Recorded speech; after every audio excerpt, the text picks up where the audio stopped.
A už keď spomínaš aj takto konkrétne krajiny, ktoré krajiny sú v tomto najaktívnejšie?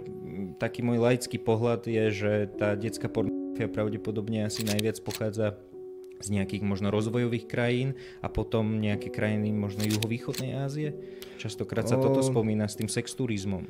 Ono ide o to, že vlastne tie kontinenty majú vždy nejakú svoju špecifickú vzorku alebo produkciu tej detskej pornografie. Dobre, tá Ázia má vlastne, kde mamičky vlastne zdieľajú svoje deti a na tých online a za tie tokeny, keď platíš a píšeš, čo chceš, aby mu robila, tak to robí.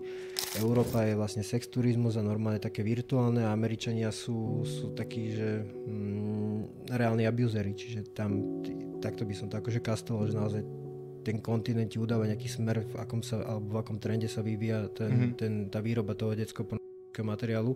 A ono je to vlastne všade, akože. Aj tu sme mali na Slovensku odsúdené 3 ženy za zneužívanie detí, čiže to by som tiež odpadol, keď som to počul, ale proste sú naozaj z každého rožka troška všade.